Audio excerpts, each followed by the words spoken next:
Bonjour, je suis Hakim Na'lam et je vous propose ma chronique du jeudi 1er juin 2023. Elle s'intitule « Des loups? Non, plutôt des chacals ou alors des gerboises ». Al-Khabar qui rapporte l'information n'est pas avare en détails croustillants. Une réunion de responsables des services de sécurité de plusieurs pays qui ne nous veulent que du bien s'est tenue à Tel Aviv. Autour de la table, bien évidemment, les Israéliens. Ils accueillent.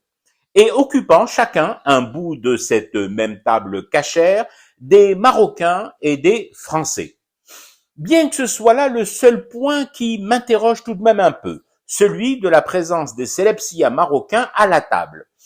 Je les croyais à leur place naturelle, sous la table. Mais ne chipotons pas sur les 69 positions du Maroc en matière de nuisance à son voisin algérien.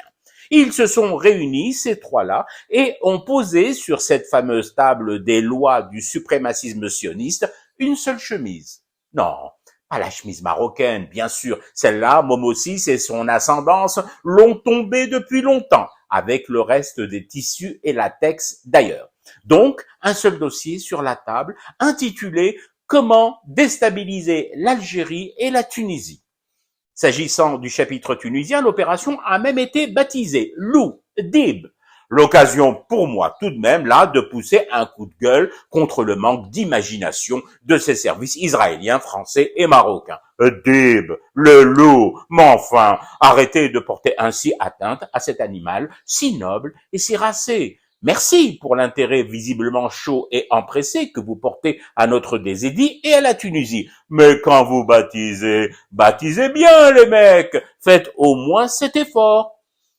Opération Chacal, par exemple, ou encore Opération Hyène, ou bien encore Opération Limace Gluante, je ne sais pas, moi. Il y a 1001 noms pour désigner convenablement, comme il se doit, en ce genre de bas-fond où vous vous êtes réunis, une opération de déstabilisation. Non, là, vraiment, je suis un chouïa déçu. J'aime quand on m'attaque ou que l'on projette de le faire, mais j'aime par-dessus tout qu'on y mette les formes.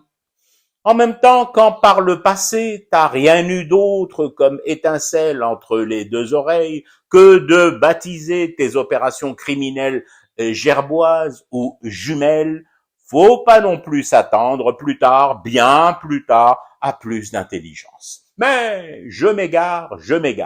Restons dans cette cave glauque et ces velléités disséquer, analyser et discuter de nous nuire à nous et à la Tunisie. S'agissant de nous plus particulièrement, le plan de déstabilisation israélo-franco-marocain nous a gâtés en adoptant une stratégie, comment vous dire, voilà, graduelle et sectorielle. C'est le terme que je cherchais, graduelle et sectorielle. 4 régions de désédie doivent être ciblées en priorité. Trop d'honneur, mes seigneurs, pour ce traitement VIP.